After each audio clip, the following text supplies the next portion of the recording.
Guys, I'm gonna do a reaction. This is my first ever reaction I'm ever gonna do. It's called 3 Real Sleepover Stories. Now, I don't know if you ever watched this, but I'm gonna watch it. Let me know if you like reactions. This is my first ever reaction.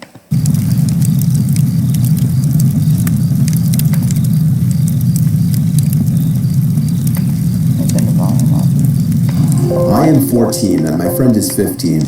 One night my friend asked me if I wanted to spend the night, so I did. His mom was at work and his dad was at the gym. Me and my friend were upstairs in his room playing video games. We kept hearing what sounded like scratching noises and slight banging. We thought nothing of it because he has a dog, so we kept playing our video game. Minutes later we heard the noises again, but they were louder, and so we went to go see if it was the dog. It couldn't be the dog because it was lying outside his parents' room. Fearing someone was trying to break in, we grabbed... I would be scared as crap. I would tell you that. I would be scared as crap. ...our knives and flashlights. We searched all the rooms upstairs, then went downstairs, searching it with only our flashlights. We decided it would be best to search his backyard, although we don't know how someone would get in his backyard because it's fenced in and there's a deep drop-off on the other side of the fence at the back.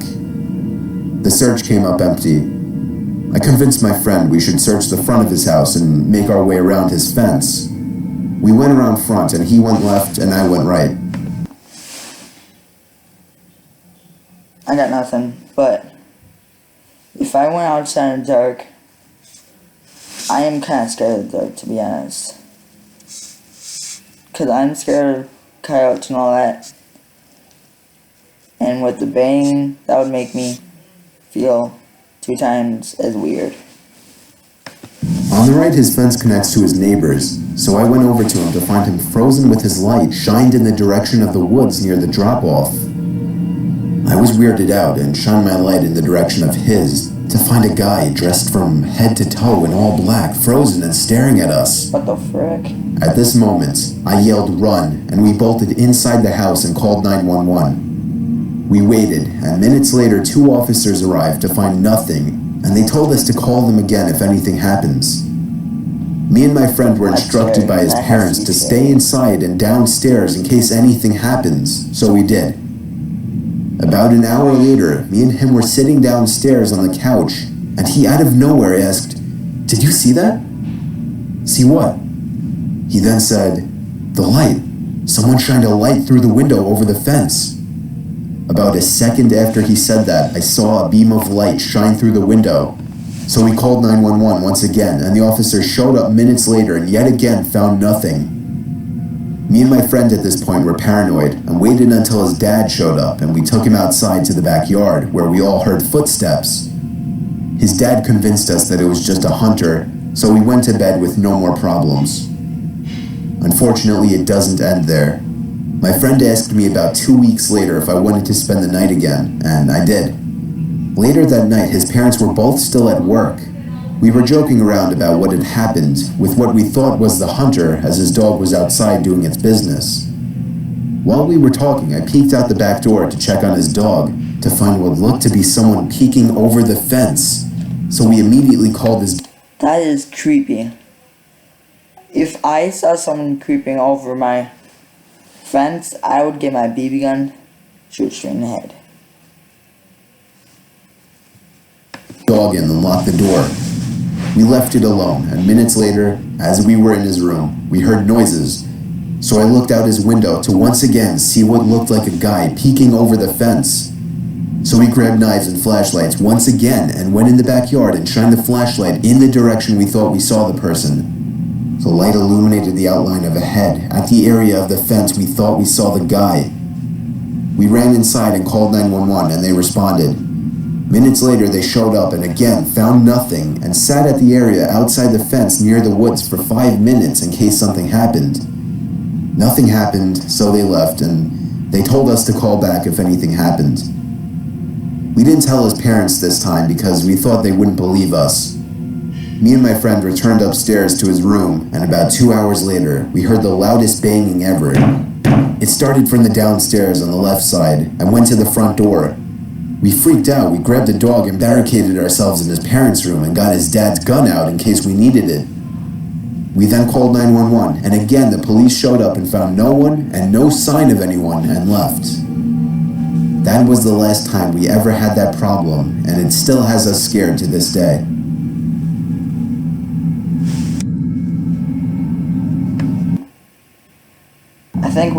I think we all would be scared, to be honest.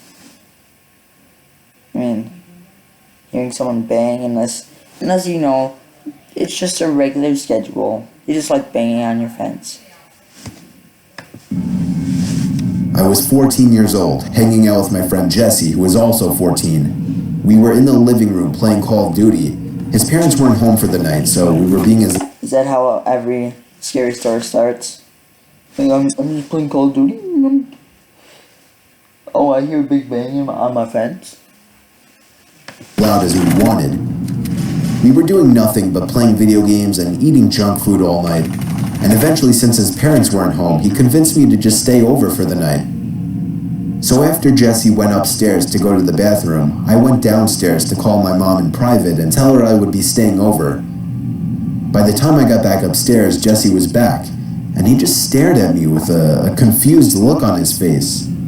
I asked him what was wrong, and he said he thought that I was upstairs as he thought he heard someone in the bedroom next to the bathroom. What the frick? I assured him I was downstairs making a phone call, and he just looked back upstairs with a concerned look. He walked upstairs and I followed him. He stopped at the door to the bedroom and put his ear up against it. He then opened the door and peeked into the room. It was dark, but I could see there was enough light in there to be able to scan the room. We didn't see anything, so he shut the door. I told him he was being paranoid as we went back downstairs to play more video games. We turned the volume back up loud and resumed playing. After the match ended, the loading screen came up, along with the silence that usually accompanies loading screens. That's when me and Jesse both looked at each other. Jesse hit the mute button as we listened to what we were sure was somebody grunting from upstairs in that bedroom.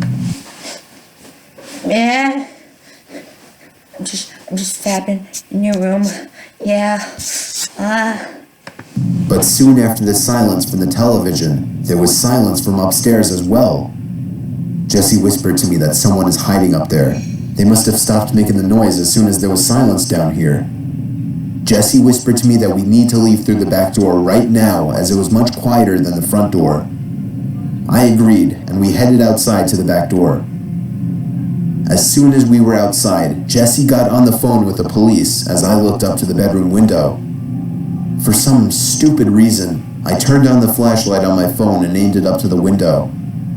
About 3 seconds later, my heart dropped as someone stepped into view from behind the glass, but only for a brief moment. They seemed to crouch down under the window after spotting us. Jesse saw it too. That's when we actually took off down the block. We only came back when we saw a police car parked outside with its lights on. Jesse unlocked the front door for the two cops, and they went inside to investigate. As me and Jesse were outside waiting by the car, we saw him. Him, as in the guy who was surely at the window. He was coming out from the backyard, walking really fast, yet also clearly trying to keep quiet. This man was really tall, like 6'5" or something, and he looked to be mid-40s. Me and Jesse ran inside and screamed for the cops to come outside, but by that time he was gone, and we had no idea which direction he could have gone in. Inside of the bedroom that the man was in, a giant clothes bag had been pulled out from under the bed with certain articles of clothing obviously missing. There was also money missing from the desk drawer, and the desktop computer had been turned on. We never saw or heard of this man again.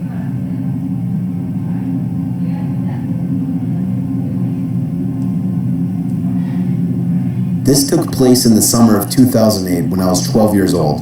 I was sleeping over at my friend Calvin's house. I can't remember every little detail about what was going on, but I remember Calvin's family came home unexpectedly early, and things were getting a bit hectic in the house. So we came up with this cute little idea of pitching a tent up in the backyard and sleeping out there for fun. We figured why not since it was warm out anyway. We pitched the tent in like 15 minutes with Calvin's backyard nightlight giving us enough light in the dark. Now, on one side of Calvin's backyard beyond the fence was about 100 yards of nothing but trees. We lived in the country in New Jersey. Anyway, after goofing around for a while, Calvin turned off the nightlight and we finally went to sleep. Now, I don't know about everyone else, but I cannot for the life of me fall asleep in sleeping bags or let alone anything but my bed. I was twisting and turning for like 3 hours trying to fall asleep in that thing. Sometime during the night, I started to hear a little rattly, creaky type sound coming from around the fence. It gave me chills at first, naturally. I wanted to wake Calvin up, but I didn't. It sounded like the wooden fence was being pushed or it was just moving. Another one banging on the fence. I knew people had schedules of doing that. It was a bit windy out after all, but still, nevertheless, being the only one awake outside in a pretty rural area and hearing a weird sound would make anyone uneasy. I tried to ignore it for the longest time, rolling around for like 3 hours hearing nothing but the sound of the wind, to then hearing a constant strange sound was just too weird, and I was getting downright freaked out. I felt the urge to pee coming on, and I didn't really want to go out there without knowing Calvin was awake. So I woke him up and told him to listen to that noise. Of course, he thought it was just the winds, but as long as he was awake, I did feel better about leaving the tent. I unzipped the tent and naturally looked in the direction of the noise. I couldn't really see anything, it was too dark, so I walked over and flicked on the nightlight switch. When I looked at the fence, I saw there was a person leaning on the fence with his head down, seemingly pushing the fence. I immediately turned the light off and practically dove into the tent. I whispered to Calvin what I saw, and as we both fell silent, we realized that the noise had stopped. I told Calvin to call his house phone as quietly as possible, but he said we should run straight for the back door. I agreed. He unzipped the tent as quietly as possible and opened the little door, and when he ran out of the tent, he screamed. In reaction, I jumped out from the tent and ran straight for the back door as well, not looking behind me. When I asked Calvin why he screamed like that, his response scared me. He told me he saw somebody standing right by the side of the tent in arm's reach. The rest of the night we slept in Calvin's room upstairs, and I could swear, with the window open, I could still hear the creaky fence being pushed, but every time I looked, I couldn't see anyone out there.